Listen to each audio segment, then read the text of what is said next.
સીતારામ, જય શ્રી કૃષ્ણ, જય માતાજી. તો આજે અમે આવ્યા છે દુધેશ્વર મહાદેવના મંદિરે દર્શન કરવા. તો આ મંદિર એકદમ સરસ મજાનું પ્રાચીન અને સુંદર છે. અહીંયા આવવાથી એકદમ આનંદ આવી જાય છે. એકદમ જંગલ જેવું લાગે છે અને શાંત વાતાવરણ વાળું મંદિર છે.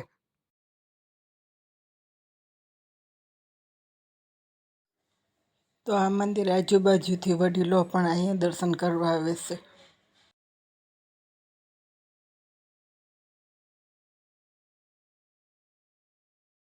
તો આ મંદિરે હવન ચાલુ છે, તો આ મંદિરે હવન કરવા પણ ઘણા લોકો આવે છે. તો અહીંયા પક્ષી છે, તેને રોટલી નાખી છે, તો પક્ષી રોટલી ખાય છે.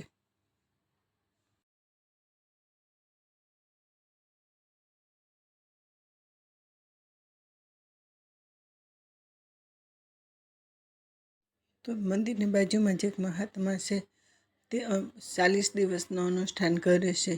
તો એ બાજુમાં જ તેને ઝૂંપડી વાળી છે.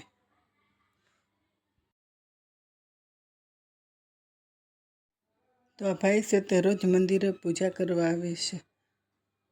તો ક્રિશ્ચન અમે દાદી દીકરી પણ મંદિરે ફરીએ છીએ.